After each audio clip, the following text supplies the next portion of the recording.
자, 이번 시간에는 테러 위험 인물에 대한 정보 수집 등을 한번 살펴보도록 하겠습니다. 지난 시간까지는 테러 전담 조직 10개를 중심으로 한번 살펴봤죠. 굉장히 중요하다고 얘기를 했습니다. 제 영상물에 보면 대테러 인권 보호관을 먼저 하고 전담 조직을 해야 되는데, 제가 순서대로 올렸는데 어떻게든지 인권 보호관이 안 올라가고 테러 전담 조직이 먼저 올라갔어요. 그래서 205번하고 206번하고 순서가 좀 바뀌었더라고요. 그래서 제가 206번이 먼저 올라가고 205번이 늦게 올라갔는데, 그 관계없이 205번을 먼저 보시고 206번을 보신 게 수업 진도상 좋다 하는 걸 미리 말씀을 드립니다. 자, 이번 시간은 테러 위험 인물에 대한 정보 수집인데, 법구조고 제 교재는 269페이지입니다. 지금부터는 주로 이제 국가정보원장을 중심으로 한 여러 가지 어떤 국가정보원의 어떤 테러 예방을 위한 어떤 권한, 그 다음에 관계기관의 장의 어떤 권한, 이런 걸 중심으로 한번 살펴보겠습니다. 자, 먼저 1항입니다. 법구조 1항. 국가정보원장은 테러 위험 인물에 대해서 출입국, 금융거래, 통신이용 관련 정보를 수집할 수 있다. 자, 국가정보원장이 주체고 대상자는 테러 위험 인물입니다. 외국인 테러 전투원이 아니고 테러 위험 인물에 대해서만 출입국 정보 수집. 출입국 정보 수집은 출입국 관리법과 관세법에 따라서 하는 거죠. 금융거래 정보 수집은 특정 금융거래 정보 보호 및 이용에 관한 법률에 따른 절차에 의해서 금융거래, 예를 들면 테러 자금으로 의심되는 어떤 금융거래 있을 때 그것이 이제 테러 자금인지 아닌지, 의심되는 자금인지 아닌지 확인하는 게 필요하겠죠. 그 절차는 특정 금융거래 정보 보호 및 이용에 관한 법률에 따르는 거죠. 그 다음 통신 이용 정보는 통신비밀보호법의 절차에 따라서 해야 됩니다. 자, 예를 들면 통신비밀보호법의 절차를 한번 살펴보면, 이거는 시험에는 안 나오겠지만 통신비밀보호법이죠. 이 통신비밀보호법은 주로 수사기관이 또는 정보수사기관이 타인의 휴대폰 통화 내역 또는 유선 일반 전화 통화 내역 뿐만 아니고 통화의 내용까지도, 내역이 아니고 내용까지도 실시간으로 들을 수 있는 통신감청에 관한 법이라고 보시면 됩니다. 그래서 이러이러한 경우에는 통신감청을 합법적으로 할 수 있고, 이런 경우는 불법이다, 이런 것을 주로 다루고 있는 거예요. 그리고 여러분, 헌법에는 통신의 비밀이 보장되고 있죠.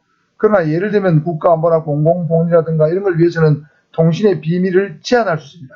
즉 타인의 통화 내역이라든가 통화 내용을 수사기관이 직접 강제로 들을 수 있다는 거죠. 이게 통신비밀보호법의 핵심적인 내용인데, 7조에 보면 국가안보를 위한 통신 제한 조치입니다.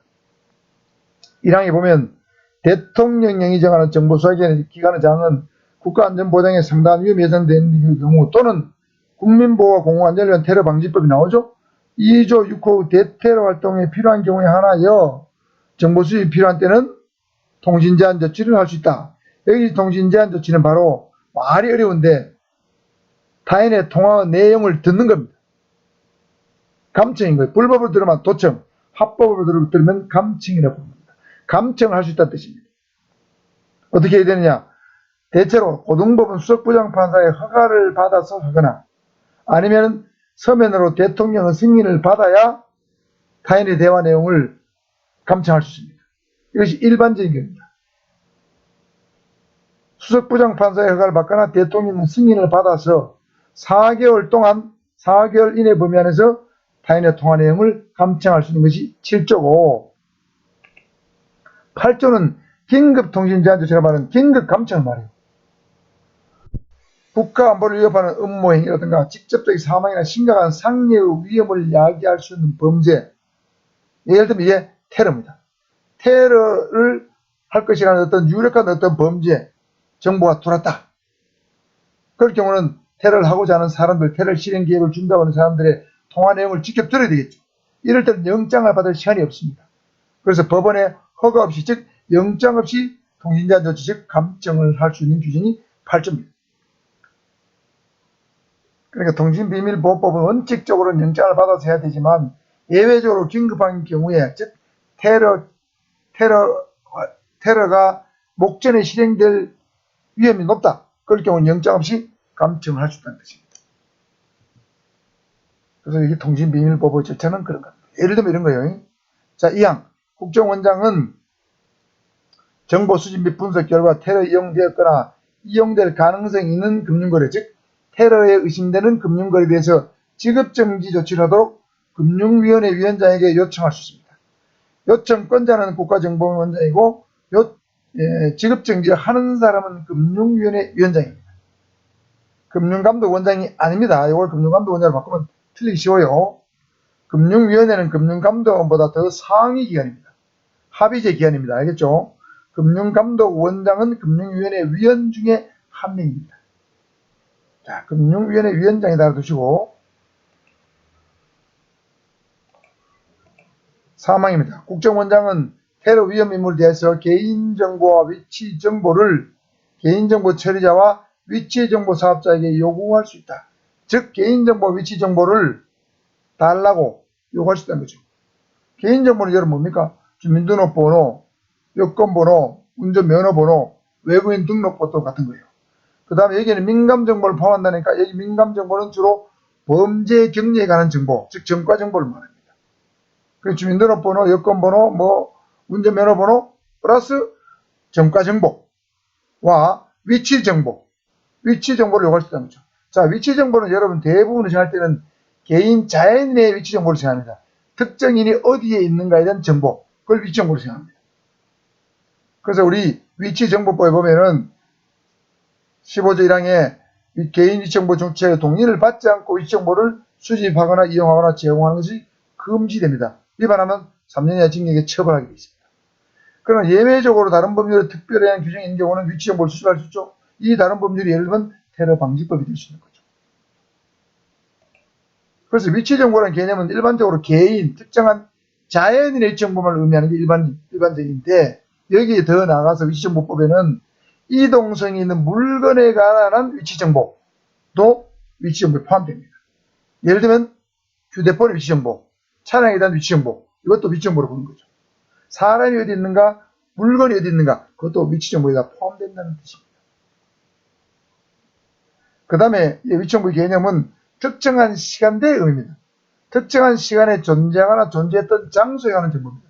그러니까 자연인이나 어떤 물건이 몇 월 며칠 몇 시 몇 분에 어디에 있었는가, 이것이 위치정보지. 그러니까 고정된 개인의 주소, 또 어떤 몇 년간 어떤 특정 지방에 거주했다는 이런 정보들은 여기 말하는 위치정보 아니에요. 예를 들면 어떤 건물에 관한 정보, 위치정보 아닙니다. 그 건물은 그 자리에 오래 있었죠. 특정한 시간대 정보가 아니기 때문에 아닙니다. 특정한 부동산에 관한 정보, 위치정보 아니에요. 그 다음에 전기통신 설비라든가 전기통신 회전 설비를 이용해서 수집된 정보만 포함됩니다. 예를 들면 휴대폰의 위치정보, GPS, 예를 들면 인공위성 GPS를 통한 위치정보, RFID를 통해서 수집한 위치정보, 이런 것들은 포함되는 거예요. RFID는 여러분 대형마트에 가면 물건을 바코드를 찍거나 태그를 찍죠. 그러면 거기에 물건이 예를 들면 무슨 과자를 샀다. 과자는 무슨 메가마트에 어디 있었다, 어느 시점에 있다는 게 드러나죠.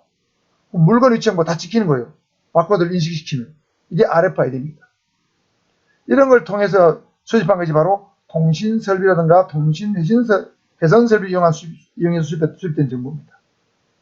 이런 정보만 여기서 말하는 위치정보지, 직접 구두로 물어서 수집했거나 사진 촬영을 통해 수집한 정보는 여기서 말하는 위치정보가 아니라는 뜻입니다. 즉 위치정보법에 적용을 받지 않는다, 이런 뜻이 되겠습니다. 물론 위치정보의 개념은 여러분 시험에 나오지 않겠지만 위치정보법, 개인정보법은 지금 탐정이 상당히 뜨고 있는데 탐정 자격증을 따기 위해서는 위치정보법, 개인정보법을 공부해야 되기 때문에 이건 탐정 관련 강의에 필요한 내용이 되겠습니다. 여러분 이해를 돕기 위해서 제가 위치정보 개념을 설명을 드렸습니다. 그래서 위치정보나 개인정보를 수집한 것을 요구할 수 있다는 거죠. 개인정보 처리자와 위치정보 사업자. 개인정보 처리자는 동사무소, 구청, 시청 이런 게 되겠고, 위치정보 사업자는 주로 이동통신사가 되겠죠. 이동통신사가 됩니다. 그 다음 4항 국가정보원장은 대테러 활동에 필요한 정보나 자료를 수집하기 위해서 대테러 조사, 테러 용어에서 설명했죠. 대테러 조사 및 테러 위험 인물에 대한 추적을 할 수 있다. 자, 대테러 조사권과 추적권을 국정원장이 갖고 있죠. 자, 이 경우 사전 사후에 대책위원회 위원장 즉 총리에게 보고해야 된다.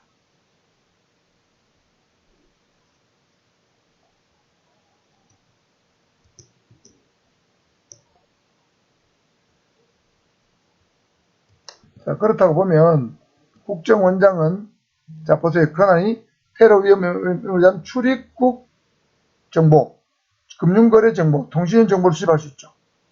그 다음에 지급정지를 요청할 수 있죠. 개인정보나 위치정보를 수집할 수 있죠. 요구할 수 있으니까. 그 다음에 대테러 조사도 할 수 있고 추적권도 갖고 있죠. 그래서 국정원장의 권한이 커진다면서 민주당에서 반대를 인권침몰에 갖다가 반대를 했던 이유입니다. 그러나 이거는 당연히 이러한 권한을 주면서 통장지를 만들어야 되는 것이 사실은 옳다고 생각합니다. 다음은 테러 대응 절차입니다. 테러가 발생할 우려가 있거나 발생했을 때 대응 절차. 자, 먼저 테러 경보 발령입니다. 테러 경보 발령 주체는 대테러 센터장이죠. 테러 위험 징후를 포착한 경우에 경보 발령의 필요성, 발령 단계, 발령 범위, 기한 등에 관해서 국가 대테러 대책 실무위원회 심의를 거쳐서 발령한다. 발령권자는 센터장인데 실무위원회 심의를 거칩니다. 이게 원칙이에요. 다만 긴급한 경우나 주의 이하의 테러 경보를 발령할 때는 실무위원회 심의 절차를 생략할 수 있다. 자, 그럼 주의 이하의 테러 경보인데 테러 경보는 위협의 정도에 따라 4단계로 나누어집니다. 관심, 주의, 경각, 경계, 심각이에요. 관주, 경심 외웁니다. 관주, 경심.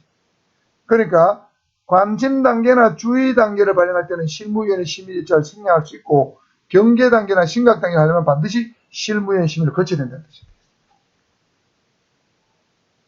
자, 그 다음 테러 경보를 발령했을 때는 즉시 위원장, 즉 총리에게 보고하고 관계기관에 전파해야 됩니다. 1항부터 4항까지 규정한 사항 외에 경보 발령 및 경보에 따른 관계기관의 조치사항에 관해서는 대책위원회 의결을 거쳐서 위원장이 정한다. 즉 총리가 정한다는 겁니다. 경보 발령만 센터장이 하고 기타 관계기관의 조치사항에 대해서는 총리가 정한다는 뜻입니다. 자, 그럼 테러 경보의 단계별 조치사항 살펴보겠습니다. 이거 단계는 관주 경심이라고 했죠. 색깔은 청색, 황색, 오렌지색, 적색으로 보면 됩니다. 자, 이 내용은 대테러 센터에 나오는 홈페이지를 기준으로 제가 만들었습니다. 그래서 기존의 경무학 책에 나와 있는 이 4단계에 따른 어떤 관계기관장의 조치사항과 내용이 좀 다릅니다. 그래서 경무학에 나오는 어떤 책을 기준으로 삼지 마시고 대테러 센터에서 만든 홈페이지에 나온 이 기준을 근거로 제가 책을 만들었기 때문에 교재를 만들었고 영상을 만들었기 때문에 이 기준이 여러분 맞다고 생각이 됩니다. 그래서 기존의 경무학 책에 있는 내용은 아마 저자분들이 이 내용을 몰라서 기존의 책에 아마 그대로 담았지 않았겠나 싶은 생각이 듭니다. 그래서 제 강의 영상을 참고해 주시고 이 부분이 많이 바뀌었기 때문에 이 부분 내용을 여러분이 잘 외워두시길 바랍니다. 자, 그래서 일단 관심 단계는 발령 기준이 실제 테러 발생 가능성이 낮은 상태입니다. 주의 단계는 실제 테러로 발전할 수 있는 상태죠. 이거는 뭐 가능성이 5%, 10%도 안 되는 거죠. 발전한 상태니까 이거는 10%, 20%, 30% 정도 되는 거죠. 경계 단계는 발생 가능성이 농후한 상태입니다. 그러면 한 적어도 뭐 60, 70% 되는 거죠. 심각 단계는 발생 가능성이 확실히 생긴다. 그러면 90% 되는 거죠. 테러가 임박했다. 이러면 심각 단계로 보면 돼요. 아주 테러에 관한 테러가 발생이 유력한 정보, 거의 확실시되는 정보가 입수됐다. 이건 굉장히 어렵겠지만 그러면 심각 단계에 갑니다. 그러면 전국에 비상이 걸리겠죠. 자, 그래서 관심 단계는 관계기관장의 조치사항입니다. 관계기관 상호 연락체계, 즉 비상 연락망을 점검한다. 연락체계 유지되겠죠. 이건 평상시 단계랑 비슷합니다. 테러 대상 시설 등 대테러 점검을 한다. 테러 위험 인물에 대한 감시를 한다. 공항과 항만의 보안 검색률을 10%로 상향 조정한다. 보안 검색이라는 것은 공항과 항만에서 보안 검색 요원이 전체 예를 들면 뭐 보안 검색 대상자가 100명이면 100명 중에 10%에 대해서는 상세하게 검색하는 거예요. 아주 세밀한 검색을 하는 거죠. 기계를 통해서 검색을 하고 그 다음에 사람이 직접 뭐 열어보고 물건을 검증하는 겁니다. 이게 10% 정도 하는 거죠. 10명 중에 10명 중에 1명은 직접 검수를 해본다. 이게 관심 단계입니다. 주의 단계는 관계기업별 자체 대비 태세를 점검하고, 자, 지역별 테러 대책 협의회, 시도단 이상이라고 했죠? 지역별 테러 대책 협의회를 개최하는 겁니다. 이 정도면 벌써 주의 단계라는 거죠. 그 다음에 국가 중요행사 안전점검 하는 거죠. 예를 들면 뭐 해관부 정상이 일난다, 뭐 에이펙 정상이 일난다, 안전점검 해야 됩니다. 공항 강만의 보안 검증률을 15%로 상향 조정한다. 5% 올라갔어요. 경계 단계가 되면 관계별 대테러 상황실을 가동합니다. 아, 상황실을 벌써 가동하는 거죠. 농후한 상태입니다. 테러 이용수단, 위험물, 폭발물 같은 걸 말합니다. 유통을 통제합니다. 이동을 못하게 하는 거죠. 테러사건 대책본부 가동 준비를 합니다. 대책본부는 5개 있다고 그랬죠? 가동 준비를 합니다. 자, 주의 단계는 지역별 테러 대책 협의회고, 경계 단계는 테러사건 대책본부 가동 준비입니다. 보안 검증률은 20% 상향 조정. 그 다음에 심각 단계가 되면 테러사건 대책본부를 설치하는 거죠. 이건 준비했다가 설치했다가 하면 이미 테러가 발생했거나 발생할 가능성이 매우 높은 단계입니다. 그 다음 테러 대응 인력과 장비를 현장에 당연히 배치해야 되겠죠. 대상시설, 국가중요시설이라든가 다중이용시설에 대한 잠정 폐쇄가 들어갑니다. 예를 들면 백화점, 뭐 대형 마트, 그 다음에 대규모 아파트, 국가 원자력 발전소, 외부인 출입을 전면 폐쇄하겠죠. 테러 이용수단 유통 일중지입니다. 그러니까 위험물 폭발물 일체 이동을 중지하는 거죠. 유통 통제니까 허가를 받으면 갈 수 있는 경우도 있고 못 가는 경우도 있겠지만 일중지는 일체 못 가는 거죠. 이게 심각 단계입니다. 그래서 관주 경심에 따라서 중요한 거, 관심 단계는 연락체계 유지, 주의 단계는 지역별 테러 대책 협의회 개최, 경계 단계는 테러사건 대책본부 가동 준비, 유통 통제, 심각 단계는 테러사건 대책본부 설치, 인력 장비 현장 배치, 그 다음에 대상시설 잠정 폐쇄, 테러형 수단 일시중지, 이렇게 구분해서 외워두시기 됩니다.